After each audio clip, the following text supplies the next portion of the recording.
오늘 살펴볼 창세기 37장은 요셉과 그들의 그 형들이 강한 갈등 상황 속에서 이루어지고 있어요. 그래서 이 요셉과 형들의 갈등을 적나라하게 보여주고 있는 장이 37장입니다. 우리 한번 세 구절을 읽어볼 건데 우리 18절 한번 부탁할게요. 요셉이 그들에게 가까이 오기 전에 그들이 요셉을 멀리서 보고 죽이기를 꾀하여 요셉이 그들에게 가까이 오기 전에 형들이 멀리서 보고 누구를 죽이기로 꾀했어요? 요셉을 죽이기로 꾀. 이게 지금 같은 뱃속에서 태어난 형제들입니다. 자, 19절 한번 볼까요? 서로 이르되 꿈꾸는 자가 오는도다. 이 꿈꾸는 자가 온다는 말은 비아냥거리는 소리입니다. 요셉에게는 꿈일지 모르지만 이들에게는 자기 자신을 처참하게 만든 꿈이지요. 그리고 20절 말씀 봐요. 자, 그를 죽여서 한 구덩이에 던지고 말하기를 악한 짐승이 그를 잡아먹었다 하자. 아주 무서운 계획들을 하고 있어요. 오늘 우리는 형들의 잔인성 그리고 형들의 악함을 살펴보자는 것이 아닙니다. 이렇게 무서운 상황 속에서 구덩이에 던져진 요셉이 보여준 행동을 한번 보자는 겁니다. 요셉은 살려달라는 소리를 하지 않아요. 형, 내가 잘못했어. 다시는 꿈 얘기 안 할게. 이런 이야기를 하지 않아요. 도와달라는 이야기를 하지 않아요. 그냥 침묵하고 있어요. 자기보다 많게는 20살 많은 형들 앞에서 보여주는 행동이에요. 분명히 어린 아이가 감당하기에는 힘든 상황인데 요셉의 불평이나 도와달라는 말이 성경엔 한마디도 기록되어 있지 않습니다.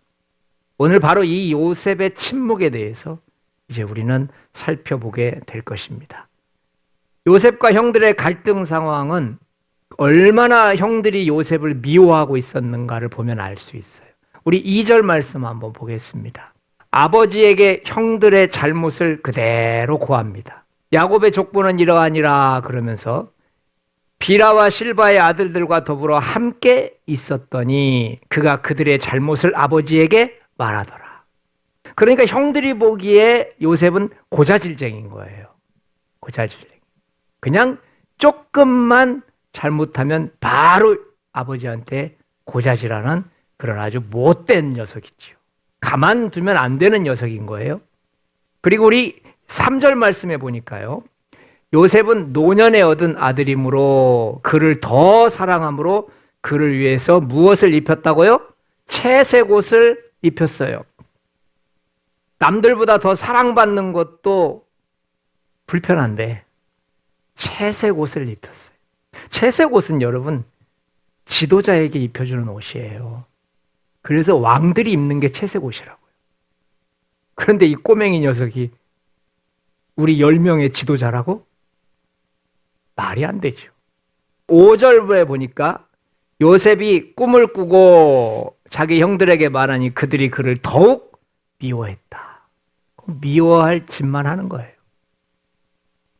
8절에도 보니까요. 그의 형들이 그에게 이르되 네가 참으로 우리 왕이 되겠느냐.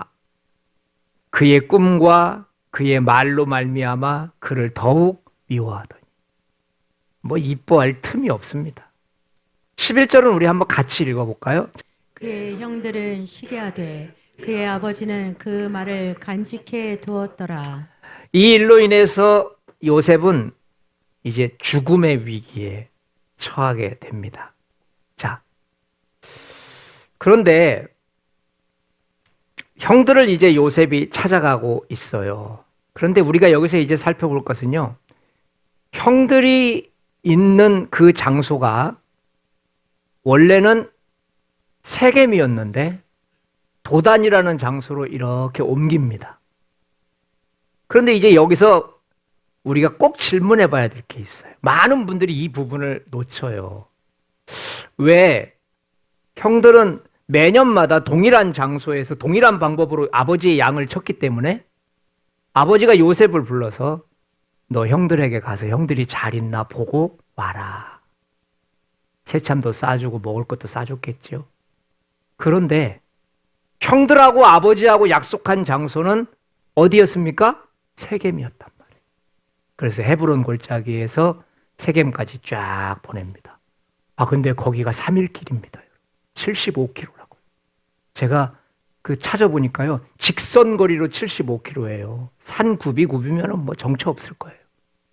3일 길을 찾았는데 그 광야, 형들이 늘 있던 자리, 거기를 딱 가봤더니 이게 목초지에 형들이 없는 거예요.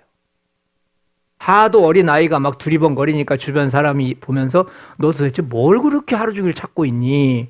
요차 저차해서 아마 여기에 10대 명의 형들이 있었는데 우리 아버지 양들을 치는 그 무리들이 있었을 텐데 혹시 아십니까? 이 지역 주민이라면 좀 가르쳐 주세요. 그랬더니 그 사람들을 여차 저차해서 내가 지나가면서 들으니까 도단으로 간다고 하더라. 그래서 도단으로 갔어요. 도단은 하루길입니다. 한 29km 정도 직선거리입니다. 29km.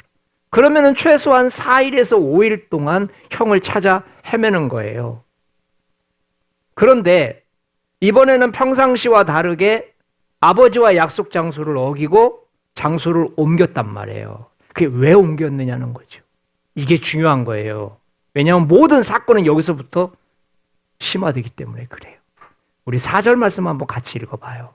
그의 형들이 아버지가 형들보다 그를 더 사랑함을 보고 그를 미워하여 그에게 편안하게 말할 수 없었더라. 바로 이 4절이 요셉의 형들이 아버지와 약속을 어기고 세겜 땅에서 양을 치지 않고 도단까지 옮겨버렸던 이유예요.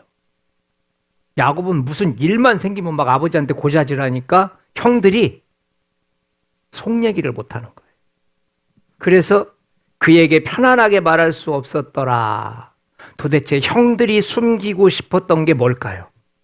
그게 바로 오늘 본문의 동생을 죽이려고 하는 계획이었어요. 오늘이 바로 자신들이 계획했던 일을 실행하는 날이에요. 왜? 매년마다 형들이 세겜에서 일할 때마다 아버지는 자신들의 안부를 전하기 위해서 꼭 막내 동생을 보냈거든요. 근데 그 녀석이 오늘도 올 거란 말이에요. 그래서 이 불편한 말을 입 밖에 내지 않고 자기들끼리 하는 거예요. 이제 형들의 잔인성은 아버지가 알 수 없는, 아버지가 가보지 않은 도단에서 일어나고 있어요. 우리 18절 말씀 한번 같이 읽어볼까요? 요셉이 그들에게 가까이 오기 전에 그들이 요셉을 멀리서 보고 죽이기를 꾀하여. 요셉은 형들의 악한 계획을 전혀 몰라요.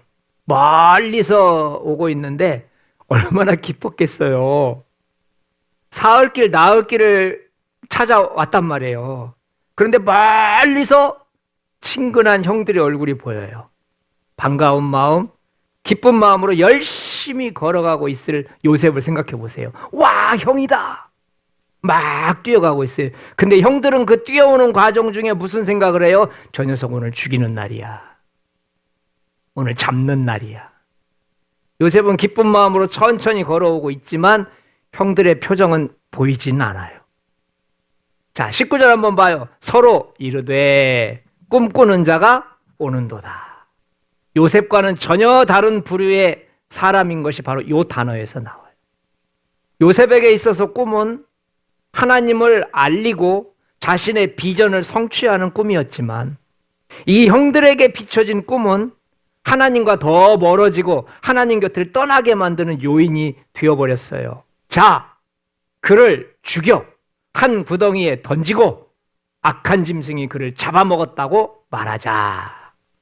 그러니까 철저하게 계획된 음모였어요. 보자마자 죽이자 이게 아니었다고요. 장소까지 옮겨가면서 완전 범죄를 꿈꿨던 거예요. 이미 아침에 출발할 때부터 작정된 일이었어요. 이제 힘없는 요셉은 죽어야만 될 시간이 된 겁니다.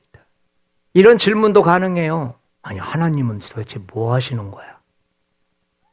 요셉이 지금 다 죽어가는데 하나님이 하시는 일은 도대체 뭐야? 그냥 내버려 두실 거야? 여러분, 하나님이 하신 일들이 있는데요. 우리가 보통 1절부터 4절까지 보통 그냥 읽고 끝나는 경우가 있어요. 그런데 오늘 이 37장에서는 1절부터 4절이 너무 중요하다는 걸 알아야 돼요. 왜냐? 요셉에게 채색 옷을 입히고 두 번의 꿈을 주신 것은 하나님이 지금 선포하시는 선포식이에요. 뭔지 아세요? 누가 언약의 자손인지 내가 보여주겠다. 그래서 우리 1절 말씀을 보면은요, 야곱이 가나안 땅에 거주했다. 여기까지 나왔다면 모르겠어. 근데 뒷말 보세요. 아버지가 거류하던 땅, 약속의 땅이죠. 아브라함, 이삭, 야곱. 그러니까 아버지가 거류하던 땅에 요셉의 가족들이 거류했다라고 하는 것은 지금 언약의 자손들이 여기서 무엇인가 하고 있다는 거예요. 2절 보세요. 요셉의 족보는 이러하니라. 요셉이 17세 소년으로서 형들의 잘못을 아버지에게 말하더라. 형들의 잘못을 말한다 라고 하는 것은 요셉 가문의 영적 지도자가 누구인지를 보여주는 거예요. 다시 말해 요셉은 비록 나이는 어렸지만 하나님이 싫어하시는 일에 대해서는 타협하지 않아요. 그 어린 나이에. 3절 보세요. 아버지가 그에게 채색 옷을 입혔대요. 아까도 말씀드렸지만 아버지의 영성은 이미 요셉을 그 집안의 지도자로 인정해버렸어요. 아버지는 결정했어요. 아하, 우리 요 12명의 자녀들 중에 이 녀석 하나가 하나님의 계보를 이어갈 수 있겠구나. 그래서 채색 옷을 입힘으로써 요셉이 그 집안의 왕이고 그 집안의 지도자라는 것을 선포해버렸어요. 4절 보세요. 편안하게 말할 수 없었더라. 이 말은 요셉과 다른 형들은 결이 달랐다는 거예요. 생각하는 것도 다르고 하나님 앞에 나오는 태도도 다르고 모든 게 다 달랐다는 거예요. 이제 요셉 앞에 서 있는 형들의 감정은 얼마나 초라하고 얼마나 부끄러운지 몰라요. 지금까지 우리가 살펴본 것처럼요. 4절에 보니까 그의 형들이 그를 미워했다. 이게 형이 할 행동이 아니거든요. 이거 창피한 겁니다. 5절에 보니까 그들이 그를 더욱 미워하였더라. 낯 부끄러운 겁니다. 8절에 보니까 그를 더욱 미워하더니, 그리고 마지막 11절에는 그의 형들이 시기하되. 이게 나이 든 형들이 가질 수 있는 요셉을 바라보는 기본 태도였어요.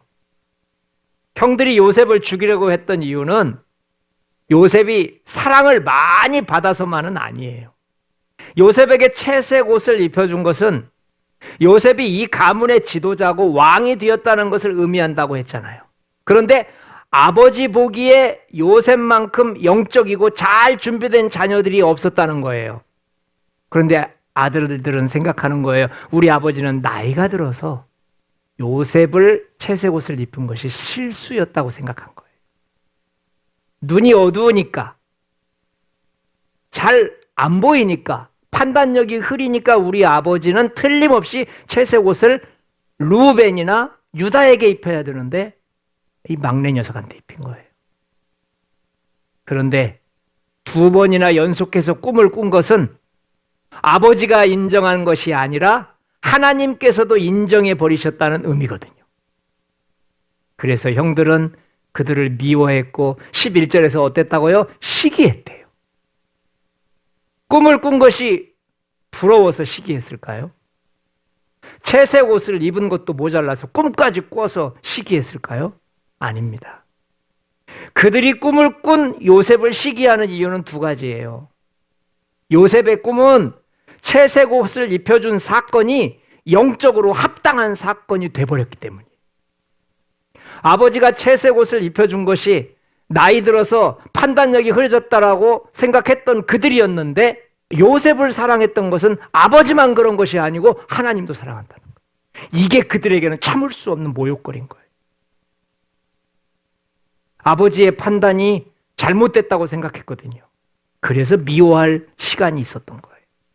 아버지의 판단이 하나님의 생각과 정확히 일치했다라고 말한다면 미워할 이유가 없어요. 특별히 시기할 이유가 없어요. 시기한다는 이야기는 자신도 그 자리에 들어가고 싶었다는 거예요. 그런데 나는 끼어들 틈이 없었다는 거거든요. 그래서 형들이 요셉을 시기했던 진짜 이유는 이 두 번의 꿈을 통해서 하나님마저 그를 가문의 영적 지도자로 인정해 버리셨다는 것이었어요. 요셉이 꾼 두 번의 꿈은 누가 언약의 후손인지, 누가 영적인 지도자인지, 누가 이 집안에서 왕이 돼야 될 사람인지 하나님께서 쐐기를 박아버린 사건이었어요. 당연히 이런 놈 죽여야죠. 당연히 살려주면 안 되죠.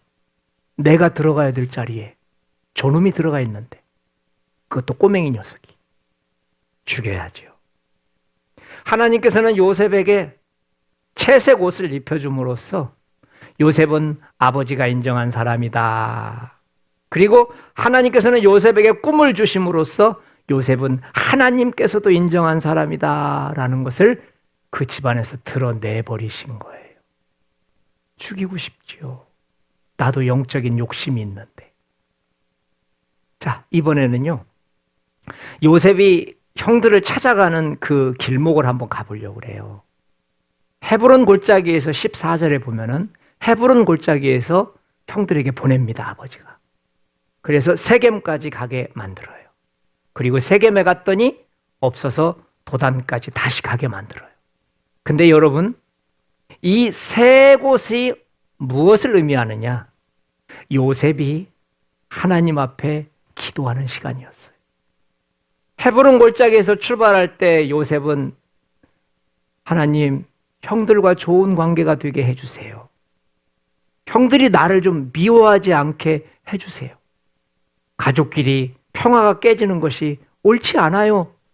저도 너무 불편합니다. 하면서 계속 기도를 했어요. 그런데 하루가 지나고 이틀이 지나고 3일이 지나면서 하나님이 기도를 조금씩 영적으로 깊어지면서 바꾸시는 거예요.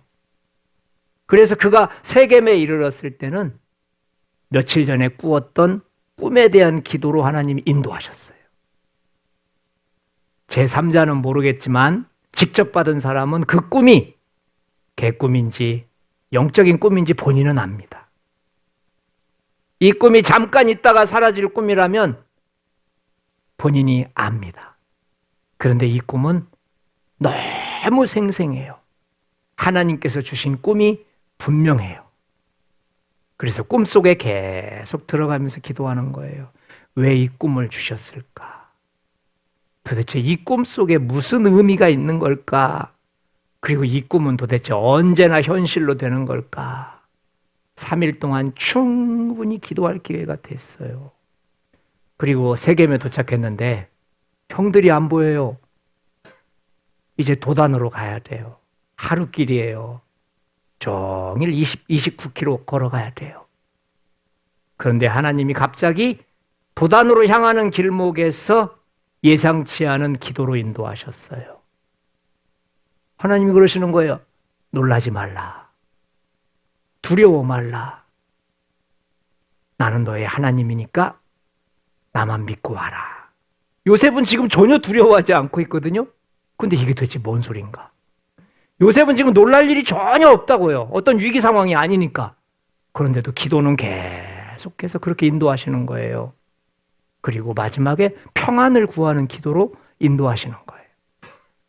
자, 이제 요셉이 구덩이에 던져진 속에서 하나님께서 요셉에게 어떻게 이 사건을 바라보게 하시는지 한번 살펴보도록 하겠습니다. 그 구덩이 속에서 전혀 예상 밖의 기적을 경험하게 돼요. 요셉이 구덩이에 던져졌을 때는 채색 옷이 다 벗겨진 상태였어요. 그리고 구덩이에 완전히 던져진 힘없는 소년으로 보여요. 23절과 24절에 그렇게 나옵니다. 그런데 그 속에서 요셉은 아무것도 할 수 없어요. 여러분, 이게 은혜입니다. 내 힘으로 아무것도 할 수 없어요. 근데 구덩이 속에서 유일하게 한 가지를 할 수 있어요. 밖에서 하는 소리를 듣는 거예요. 구덩이 밖에서 지금 무슨 일이 일어나고 있는지 그 소리를 듣게 하시는 것, 이게 기적이에요. 기적이에요. 한번 우리도 구덩이 속에 한번 들어가 봅시다. 밖에서 도대체 뭔 소리를 하고 있는지. 우리 26절, 27절인데 한번 부탁해요. 유다가 자기 형제에게 이르되 우리가 우리 동생을 죽이고 그의 피를 덮어준들 무엇이 유익할까? 27절에 보니까 자, 그를 이스마엘 사람들에게 팔고 손을 대지 말자. 그는 우리의 동생이고 혈육이고 우리의 형제들이다. 그랬는데 형들이 어떻게 했대요? 마지막에 그의 형제들이 어떻게 했어요? 청종하였더라. 순식간에 일어난 일이라서 요셉은 지금 아무 생각 못하고 있어요. 근데 구덩이 밖에서 자꾸 형들이 하는 소리가 들리는 거예요. 유다 형의 말이 들리는 거예요. 지금 그 밖에서 어떤 분위기로 나아가는지 보이는 거예요. 분명히 형들이 기분 나빠서 구덩이에 던진 것인데 이게 그냥 기분 나빠서 던진 게 아니고 죽이지는 말자 이 소리를 들으니까 아이고 나 진짜 죽이려고 했던 거구나. 나를 미워하고 시기해서 던진 게 아니고 진짜 나를 죽이려고 오늘 날짜를 잡은 거구나. 얼마나 놀랐을까요? 자기는 기쁜 마음으로 사흘길을 걸어서 여기까지 왔는데 근데 정작 형들은 죽일 계획을 계속 짜고 있었어요. 근데 여러분 그의 형제들이 청종하였더라. 죽이겠다는 형들의 분노가 시끄러졌다는 거예요. 청종이란 말은 어느 때 사용하죠? 하나님 말씀 들을 때 사용하잖아요. 할렐루야. 여호와께 청종하였더라. 하나님 뜻대로 들을 때 그때 청종이란 말을 쓰잖아요. 지금 못된 형들이 유다의 말을 청종하고 있다는 거예요. 오, 이거 기적인데. 기적인 거예요.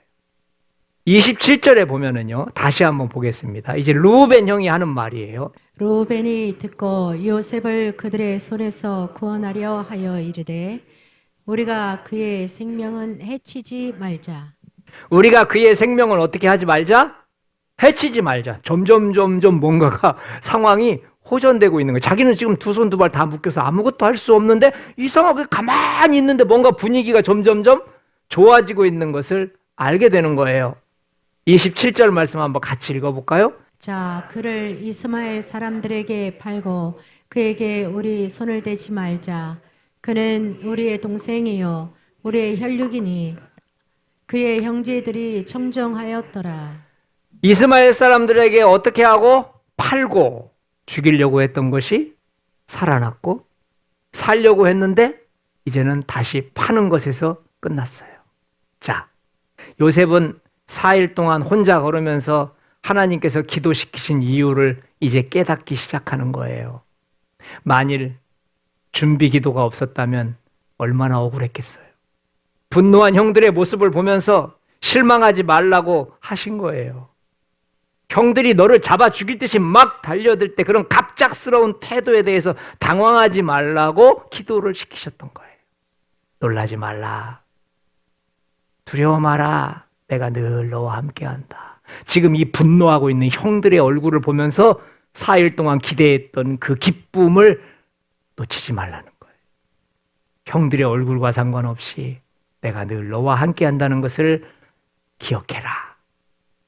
하나님께서 루벤 형을 통해서 일하고 계시는 게 보이는 거예요. 하나님께서 유다 형을 통해서 일하고 계시는 게 보이는 거예요. 나를 4일 동안 끊임없이 기도하게 만드신 하나님의 목적을 비로소 깨닫게 되는 거예요. 지금 구덩이 밖에서 하나님의 일이 시작되고 있는 중이었어요. 지금 구덩이 안에서는 하나님의 일꾼이 준비되고 있는 중이었어요. 하나님은 구덩이 밖에서 루벤과 유다를 통해서 일하고 계셨고 구덩이 안에서는 앞으로 펼쳐질 하나님의 사역자를 마음부터 단단하게 만드는 준비를 하고 있었다는 것을 믿으시기 바랍니다. 사랑하는 성도 여러분, 하나님은 우리를 구덩이에 던지셔서 하나님의 일을 준비시키시는 분임을 믿으시기 바랍니다. 내가 아무것도 할 수 없을 때 그게 은혜입니다. 하지 마세요. 옆 사람한테 말하세요. 움직이지 마세요. 가만히 계세요. 그게 은혜입니다. 두 손 두 발 꽁꽁 묶인 것이 은혜입니다. 이제 네 방법은 스탑. 이제 내가 일하는 걸 네가 보아라. 할렐루야. 다니엘에게 사자굴이 있었다면 요셉에게는 물 없는 구덩이가 있었습니다. 다니엘에게 사자굴이 천사의 굴이었다면 요셉에게 구덩이는 기도의 방이었습니다. 다니엘에게 사자굴이 영광의 성전이었다면 요셉에게 구덩이는 깨달음의 성전이었습니다. 오늘 우리는 두 구절을 통해서 이번 한 주간 동안 이렇게 살기를 원해요. 요셉이 형들에게 이르되 그의 형들이 요셉의 옷 곧 그가 입은 채색 옷을 벗기고 그를 잡아 구덩이에 던지니 그 구덩이는 빈 것이라 그 속에 물이 없었더라. 첫 번째 은혜입니다. 구덩이에 던져 넣는데 물이 있었으면 죽는 겁니다. 근데 그곳에는 물이 없었어요. 얼마나 큰 은혜입니까? 만약에 구덩이만 본다면 우린 다 포기해야 돼요. 근데 구덩이 속에서 물이 없다는 것을 아는 순간 비록 채색 옷은 벗겨지고 비록 구덩이에 던져져서 내팽개쳤지만 그 안에는 물이 없었어요. 다시 말해 하나님은 지금 나를 죽일 마음이 없으신 거예요. 나를 어렵게 만드시고 고난 속에 들어가게 하셨지만 절대로 죽이시지는 않을 거예요. 왜냐하면 지금 이 상황은 죽이는 것이 목적이 아니고 요셉을 살려내는 것이 목적이기 때문인 줄 믿습니다. 구덩이를 통과하면서 새 사람이 되는 거예요. 내가 주를 위해 죽으리라. 구덩이가 없다면 이런 말은 나올 수가 없겠지요. 두 번째 이번 주 은혜를 한번 봅시다. 36절입니다. 그 미디안 사람들은 그를 애굽에서 바로의 신하 치인대장 보디발에게 팔았더라. 하나님께서는요, 팔아 넘기시기는 하시지만 아무에게나 파시는 건 아니에요. 하나님께서는 요셉의 꿈을 현실로 이끌어줄 훈련 장소가 필요했어요. 그래서 하나님께서 예비해 두신 장소로 인도하는 일이었어요. 하나님이 얼마나 바쁘셨는지 아세요? 그 시간에, 그 장소에 그 사람이 그 목적을 가지고 그곳을 향해서 갔어야 돼요. 그 시간에 딱 맞춰서 미디안 상인이 지나가는 거예요. 바로 그 사람을 고르게 하시는 겁니다. 여러분과 제가 구덩이에 던져진 것이 우연의 일치라고 생각하십니까? 구덩이에서 팔려간 것이 재수가 없고 잘못돼서 기도가 잘못돼서 그런 줄 아십니까? 가장 적합한 곳이 바로 팔려가는 거였어요. 왜냐? 지금 형들과 같이 있다가는 큰일 납니다. 형들과 한 20년 떨어져 있어야 되는 겁니다. 지금 이 분노를 삭히려면. 매우 신중하고 매우 신경을 써서 찾아낸 곳이 어디냐? 애굽의 바로의 친위대장 보디발이라고 하는 사람을 하나님이 찾아내신 거예요. 여러분 이게 우연의 일치라고 생각하세요? 애굽에라고 하는 것은 요셉이 가야 될 사역지예요. 바로의 친위대장이라고 하는 말은 왕과 가장 접근할 수 있는 직분이에요. 보디발이라고 하는 사람들은 요셉을 강력한 군인, 친위대장은 여러분 군사대장입니다. 요셉을 강력하게 이끌어줄 사람이 보디발이었어요. 여러분과 저에게도 동일한 방법으로 지금 이 시간 여러분과 저의 삶을 하나님이 터치하고 계심을 믿으시기 바랍니다. 요셉은 이곳에서 노예로 살았지만 가장 안전한 장소였어요. 그래서 요셉이 꿈을 이루는데 훈련 장소로서 가장 적합한 장소가 그 장소였다는 것을 믿으시기 바랍니다. 하나님께서 나를 파시는 것은 세상 속에서 합당한 일꾼으로 다듬어 가시기 위한 과정인 것을 믿으시기 바랍니다. 자, 질문하겠습니다. 지금 36절에서 지금 요셉은 팔려가는 중입니까? 다른 사역지로 이동하는 중입니까? 생각이 전혀 달라지죠. 팔려간다고 생각한다면 하나님이 주신 꿈을 전혀 이해하지 못한 거죠.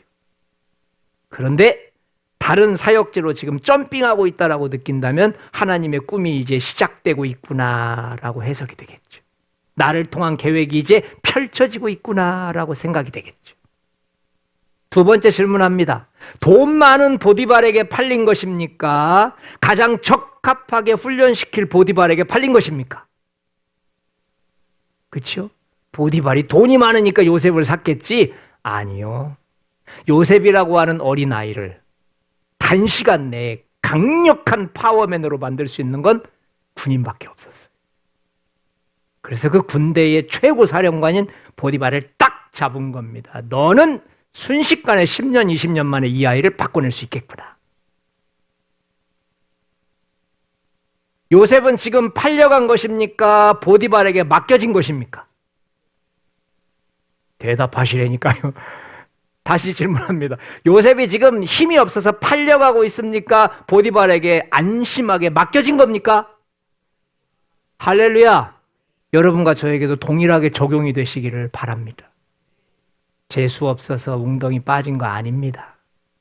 뭔가가 착각을 했기 때문에 그 사람 만난 거 아닙니다. 나를 훈련하기에 가장 적합한 사람이었던 거예요. 우리 모두는 하나님의 꿈을 이루어드리는 사람들인 줄 믿습니다. 저는 이번 주 한 주간 이렇게 살기를 원합니다. 내게 허락된 구덩이 속에서 두려움보다는 하나님을 먼저 바라보겠습니다. 여러분, 우리가 허락된 구덩이 속에서 두려워하지 말고 하나님이 먼저 보이시기를 축원드립니다. 목적지를 찾아가는 여정, 헤브론에서 세겜으로 도단으로 이런 복잡함 속에서 말 많이 하는 것보다 기도 많이 해서 하나님께 나를 보여드리시기를 축원드립니다. 지금의 이 답답한 자리를 하나님의 준비 과정으로 믿고 감사하는 시간 되시기를 축원드립니다. 그것이 우리가 마땅히 해야 될 성도의 본분입니다. 자, 우리 이 시간 마지막으로 기도 제목 부탁합니다. 구덩이에 던져진 내 모습에서 비관하지 않고 하나님의 일하심을 보게 하옵소서. 이렇게 기도하시기 바랍니다. 우리 가정과 교회 안에 요셉처럼 하나님의 꿈을 꾸는 자들이 일어나게 하옵소서. 여러분 꿈꾸십시오. 하나님이 직접 나를 통해 일하시도록 하십시오. 내가 처한 환경이 하나님의 사역자가 되게 하옵소서. 내가 처한 환경에서 나는 하나님의 사역자가 돼야 돼요. 아, 하나님이 나를 보고 계시는구나. 내가 지금 이곳에서 고생하는 게 아니고 하나님의 일을 하고 있는 거구나. 우리 반주 부탁해요.